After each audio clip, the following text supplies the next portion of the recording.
Welcome back to the channel. This is the Action Figure Grader, and today we're going to take a look at the vintage collection, some recent prices, lots of vehicles sold here this past week, some TVC 1.0, some graded, and another SDCC box set for the Death Star box set, the Revenge of the Jedi. That also sold at auction with kind of a recent sales price to give you a data point as to what that is doing. And I also, before I dig in, I need to say thank you to a Patreon supporter and friend of mine, Mando number 5 on YouTube. That is Keith Guppy. He's been on the channel before. He's a longtime friend of the channel, and he also has his own YouTube channel. So make sure to go check him out. I'll put a link to his YouTube channel in the video description. Thank you, Keith, for the YouTube super that you sent me for last week's vintage collection market update. All right, so let's dig in. This seller had some really nice TVC 1.0. They were all punched, but they were in really great shape. The first one is VC-17 General Grievous with the rocket-firing FET. And as you can see there, it is the US card punched example. That one sold for $108. We've seen some prices kind of near $200 for an unpunched example, but I think if you're patient, you might be able to pick it up unpunched for in that 150 range. And I think we covered one last week that was unpunched, kind of in that ballpark. Also had a VC-19 Clone Commander Cody mint on card. This one is very tough to find unpunched, although I believe there is one for sale in the TVC Rebels group on Facebook. I can't remember what the sales or what the list price was, but a friend of the channel mentioned that there is one for sale. It might have sold by now, I'm not sure. But if you are not a member of that group, go check them out on Facebook. If I remember, I'll put a link to the Facebook group so you can go check that one out for sale. That one's an unpunched, very tough to find. It is based in the UK, but if I remember right, the price was kind of in line with recent sales for unpunched Clone Commander Codys. This punch example, again, US card 128 was the sales price. And then here is VC 115 Emperor's Wrath Darth Vader in a punched US card. That one sold for 126. So very nice items from that seller. Here was that combination Death Star scanning crew as well as the Imperial scanning crew, the Kmart exclusives that I had in my What to Buy video last week. Those did sell for $100 free shipping. I thought that was a particularly good deal, so glad that someone else agreed with me on that. Great pickup there. Here is VC-100 Star Killer, Vader's Apprentice. This was a beautiful unpunched US card with the Darth Maul offer. That one was in really great shape, really clean example there. 120 was the sales price on that one, free shipping. And, again, I thought that was a very fair price. You might be able to get it for closer to $100 in an auction, but, I think 120 is certainly within the ballpark of fair market value for that. Next up was an unpunched VC-110 Shock Trooper. Very nice example there. That one sold for 160. Strong price there. I think, again, a lot of these were buy it nows because there just hasn't been that many auctions this past week for items that I wanted to cover. So, some of these buy it now prices do tend to go for a little bit higher. I would try to aim for 110 to 120 for an unpunched VC 110 on the US card. That would be a good ballpark price, but this one did sell for 160 plus $8 shipping. Darth Revan is another one that continues to be very expensive. I think it was just a short packed figure is my guess. VC 301. That one sold for 110. So again, I think for that one, you can probably get it closer to 80 to 90 bucks. That seems to be kind of the more consistent sales price. But this one also did include randomly I'm not going to try to pronounce that character's name, but it was the 30th anniversary collection of that figure. I think that one is a Cantina Bar patron, along with the Darth Revan in a star case. So those two together were 110. But again, if you're just looking for VC-301 Darth Revan, I would try to aim for 80 to 90 bucks, somewhere in that ballpark, or less if you can get it.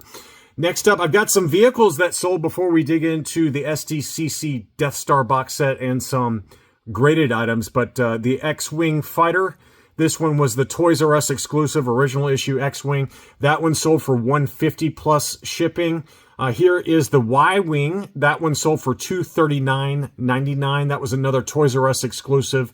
Did have one little ding on the box, but that's a great looking, it's a nice throwback to the original Kenner with Admiral Akbar in there.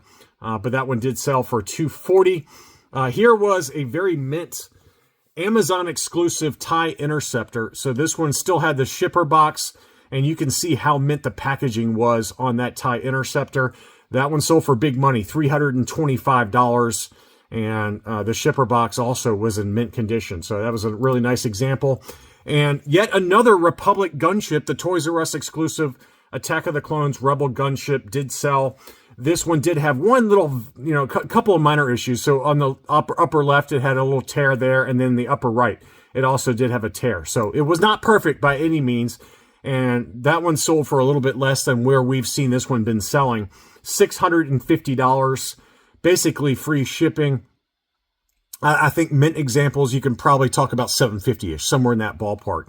Although we have seen some lower prices, but you can see very clearly that the box had some condition issues, so maybe that's why it went for a little bit less. It's just hard to find, period, no matter what the condition is, still factory sealed like this. So, I would love to see that one get relisted for those of you that don't have it and don't want to pay the big money, but I would think if it gets relisted, reissued by Hasbro, it's got to be at least $500. I would think, just given the prices for some of these big vehicles, even, the HasLabs, things like that. Here was the HasLab Cantina All Tiers. This seller had 4 available. 2 of them have sold for $700. Make an offer. And, it includes obviously all of the pack-ins. So I know you guys are anxious to get that one in hand, but at least on eBay, those are going for $700. I really do think that these are not going to sell for $700 once these items reach collectors' hands and scalpers' hands. I think that this will come back down to earth a little bit. That seems to be the consistent case for a lot of them. Maybe I'm wrong, but $700 at least for a pre-order. But just keep in mind, you don't have any protection from, eBay or PayPal if you pre-order one of these now versus waiting for them to come out and actually be in collectors' hands. The Smuggler's Run Millennium Falcon, this one did sell in an auction for a very low price, $432 plus $57 shipping. So let's call that about $490 after shipping costs. That's a lot lower than where we see this one typically sell in, make an offer or buy it now situations. It was kind of $650 to $750. So that one, maybe $550 on the low end, but this one was $480 in an auction. I thought that was a really good deal there. And, again, if you can be patient, wait for the auction, you can get a better deal. I've got an ungraded as well as a graded AFA graded VC-102 Ahsoka. So this was a really clean example. That one sold for $260, which I was a little surprised by. That number is a lot higher than what we are used to. But that one apparently did sell for $260 plus shipping. But here was an uncirculated 9.5 from our good friend Power Droid. I mean, he just has a limitless supply of TVC 1.0, either in mint condition or already AFA graded. This was an uncirculated 9.5 that sold for $375 plus $20 shipping. So let's call that about $400. That was a good deal for an uncirculated 9.5. I've got to believe that's the highest graded on the AFA population report. That price seems really low to me. Really good deal there. The same seller also had an AFA 9.0 for the 501st Legion original issue Clone Trooper that was unpunched, US card with the Darth Maul offer. That one sold for $225 plus $20 shipping. Some recent releases, Yak Face Collectibles had an uncirculated 9.0 for the Boba Fett in the Tusken outfit. That one sold for $140 plus shipping. And then Disruptor, who is a channel friend of mine and also Patreon supporter, make sure to go check out Disruptor on eBay. Always has really nice high-grade modern items, AFA graded, things like that. This was an uncirculated 9.0 Cad Bane. How awesome is that card art? Love that figure. $180 plus $16 shipping for an AFA uncirculated 9.0. And then finally, here is the SDCC Death Star box set. This one is the box set, and let's see if we can get a close-up here to show the contents. I don't know if he actually, there you go. Here's the contents. Now, wow, what an awesome item. And the box was in pretty impeccable condition too. So that was a really impressive example of the Revenge of the Jedi SDCC Death Star box set. $16.50 on 3 bids, and it was only $8 shipping. So that's a little higher than where we've seen this one sell even recently. But in all fairness, this one was still factory sealed. Some of the other examples had already been open and showed the items, inside. And those were kind of going $1,400 to $1,450. I think I think there might have been a sale or two in the $1,200s, $1,200 to $1,300. But, again, given how clean this box was and the fact that it was still factory sealed, $1,650 is still a lot lower than some of the other examples we've seen that sold later, earlier this year that were in that kind of $1,800 to $1,900 range. This one did briefly get over $2,000, but it does seem to maybe come back down to earth. This is kind of a mid-range price relative to some of the others earlier this year. Anyway, I hope you enjoyed this look at recent sales for the vintage collection. Thank you again to Mando number 5 for the YouTube Super last week, and I will be back very soon.